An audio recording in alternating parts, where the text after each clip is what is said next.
Hey guys, what's up? Welcome back dito sa ating channel. Sa video na ito ay i-discuss natin itong si Mon Land. Yes sir. Isang bagong play to earn idle game. Yan, nag-soft launch pa lang siya last October 20 of this year. And nag-attend tayo ng Zoom meeting na present nila the following day, the 21st of October. And yun, so ang purpose ko dito is i-re-echo yung ipinakita ng developers doon sa Zoom meeting. So lahat ng pwede nating malaman about Mon Land ay pe-present natin dito. Okay, so samahan niyo ako, let's go.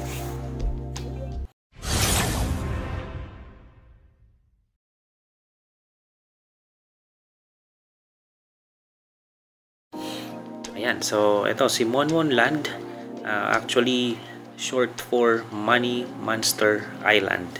Okay, so ang cute, pero mapapansin niyo halos lahat ng lumalabas ngayon parang ano lang, may land sa hulihan ng pangalan.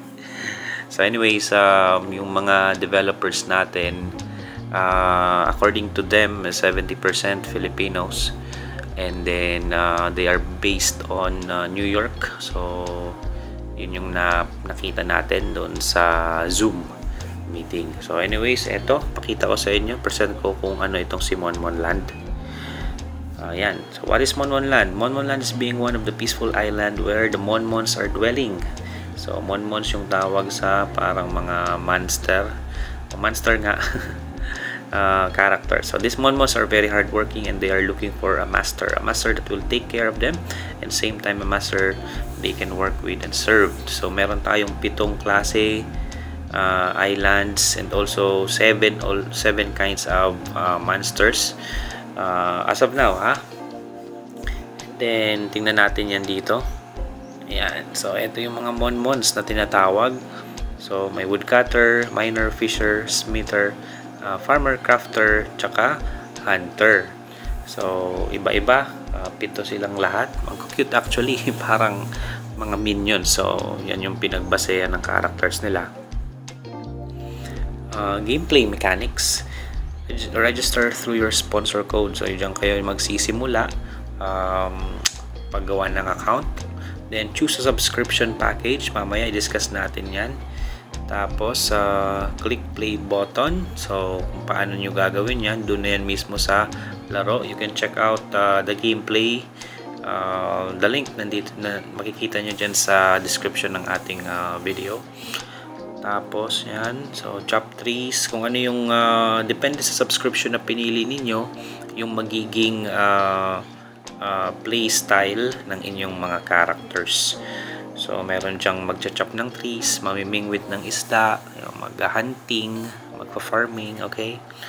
There are some tools available. So meron ding tools na available na pwedeng i-upgrade sa ating mga Monmons. Makikita nyo later on. Sige, patuloy tayo. Ito yung sinasabi natin, game subscriptions.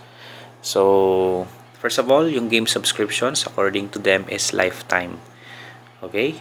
So Mon Land offers different game subscription with different restrictions and access inside the games.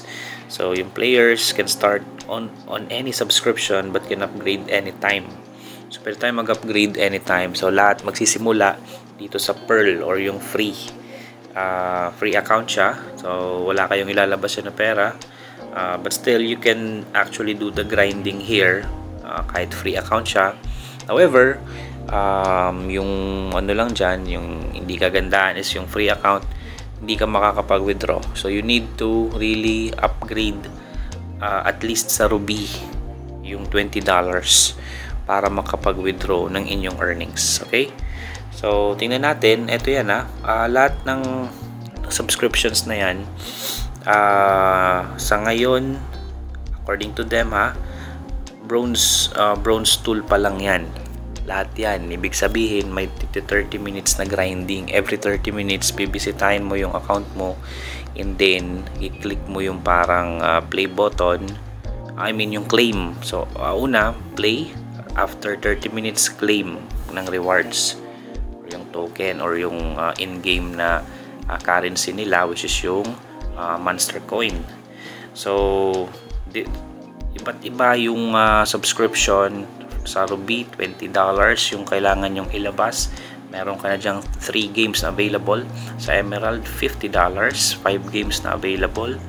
Diamond naman, $100, 7 games na available. So each game na yan may kanya-kanyang monster or yung monmon. And then once again, inulit ko, according to them, this is lifetime. Ibig sabihin, once ka lang magbabayad and forever na yung subscription mo niyan. So sa tingin ko, okay naman siya pagdating sa ganyan, di ba? So anyways, patuloy tayo. Monmonland currency. So ito yung sinasabi natin. So dalawa ang nandun sa game. Meron siyang Monster Coin and then merong Monster Gem. Una, yung Monster Coin. Monster Coin is medyo hindi stable yung kanyang value because it depends on the community. Depends on the people na sumasali dito sa laro. So kasi parang magkakaroon siya ng hatian. So i-compute yung total na ma-earn within a month. Tapos doon magdedepende yung value niya. So papalit-palit siya ng value every month. Yan yung pagkakaunawa ko as a Monster Coin. Yung Monster Gem, samantalang ito naman, Monster Gem, naka-fix. Medyo mataas yung value nito. Okay? Kaya ito yung parang, kumbaga, i-goal natin dito is yung Monster Gem. Kasi dyan yung sa tingin ko is legit na magbibigay ng mataas na kitaan. So si Monster Gem naman yan. Okay? So next. Ito naman. So ways of earning. Check it out ninyo to guys ewan ko kung magustuhan ninyo. So meron siyang 1, 2, 3, 4, 5, 7. Alright? So isa-isahin natin yan. Yan. Number 1 is grinding. So ito yung game rewards. Ito yung sinasabi natin kanina na nakadepende sa inyong subscription. So it's one of the main concept with 7 monmon working in several maps. You can grind as much as you can as long as you unlock every maps. So yung sinasabing unlock is depende sa subscription ninyo.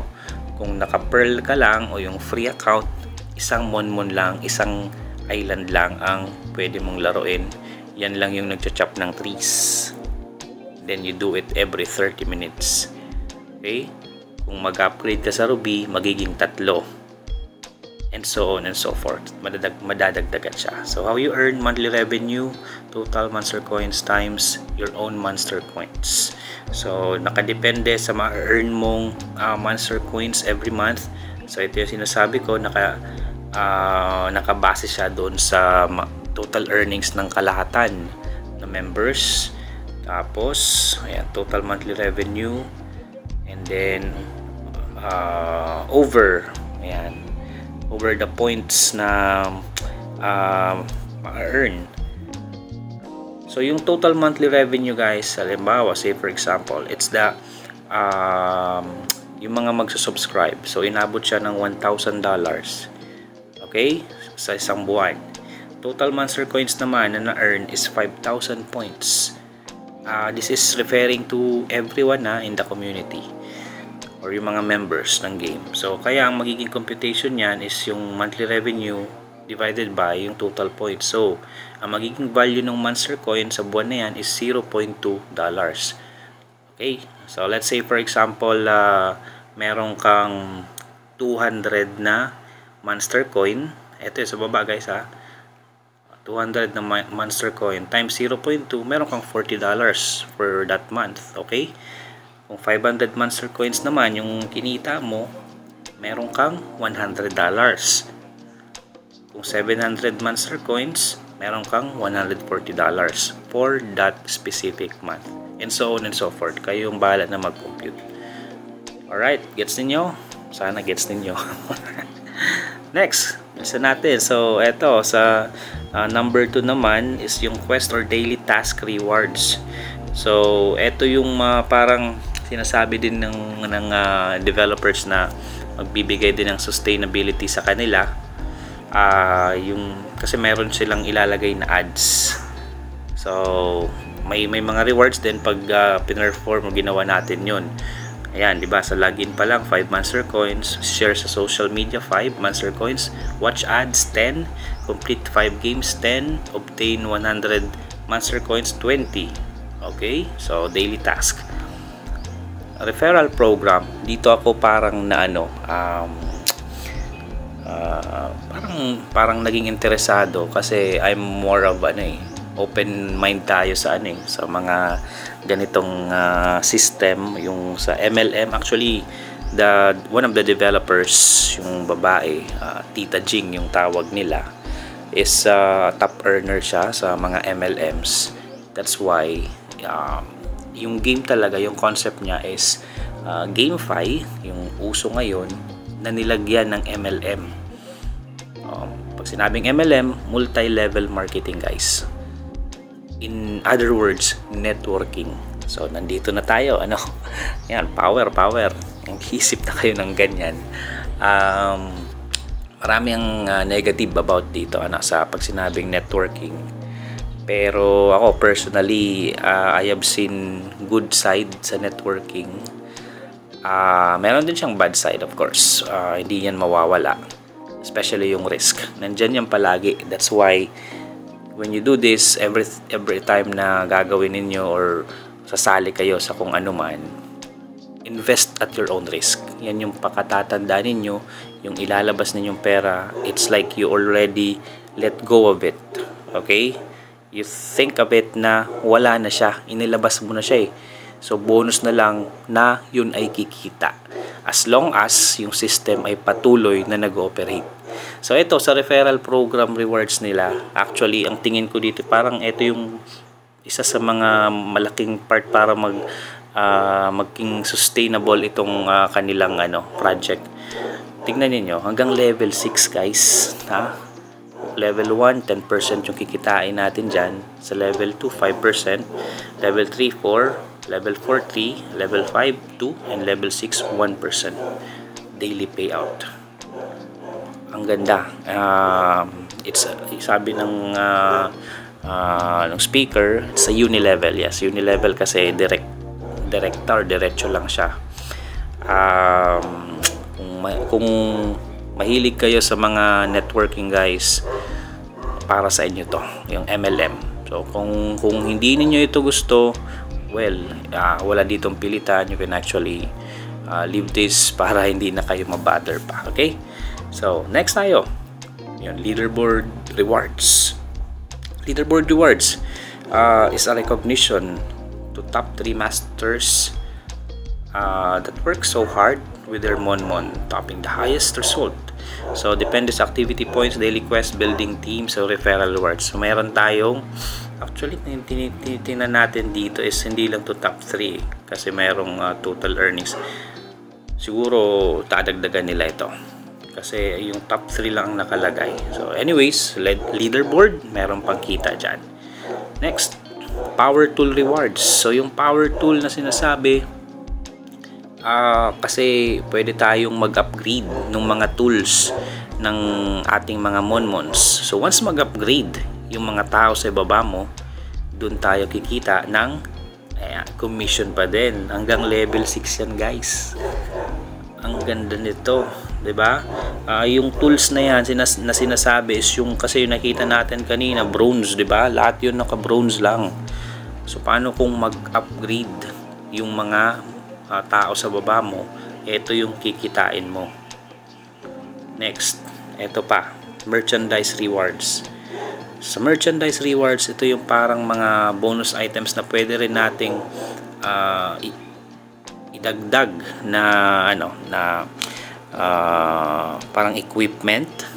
Like say for example, ito clock yung nila power clock yung sinasabi nila, na instead of playing every 30 minutes, gagawin nilang 8 hours pag bumili ka nung clock.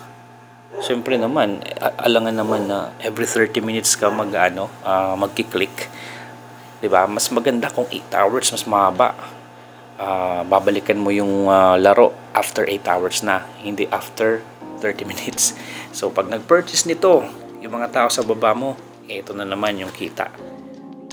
Also, mind you guys, meron din sa mga cut-off hindi na natin na ano yan, na isa-isa. May cut-off, iba-iba yung dates, then may payout.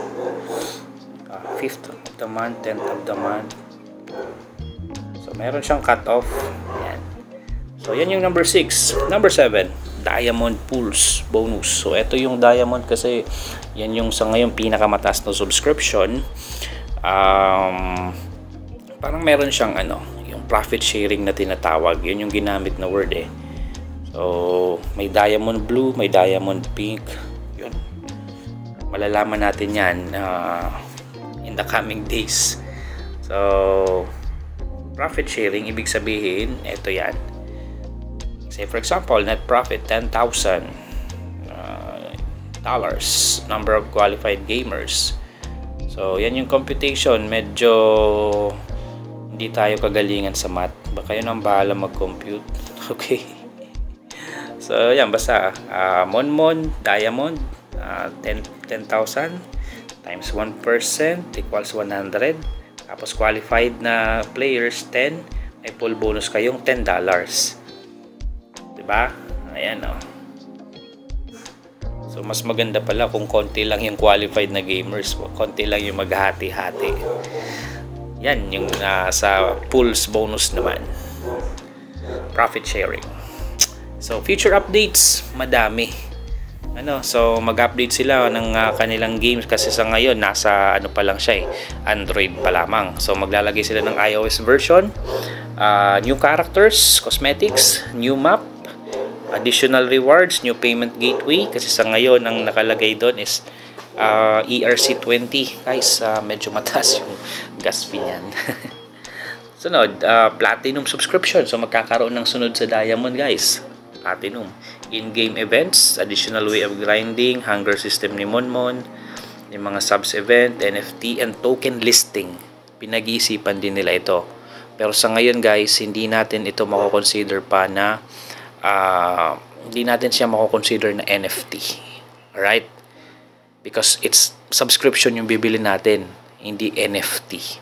Para maging malinaw, Next, additional daily task, added new tools, social media event, Monmon Lotto system, okay, house system, dungeoneering, new rank, and Palladium subscription.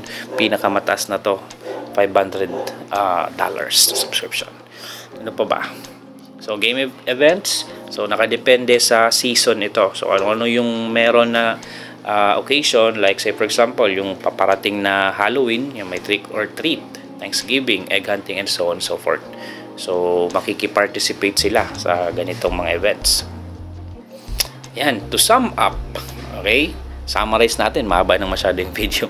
So, Momoland is here to create a new wave in play-to-earn industry. It is designed to cater all folks of life where they can participate in building industry called GameFi without taking their whole time.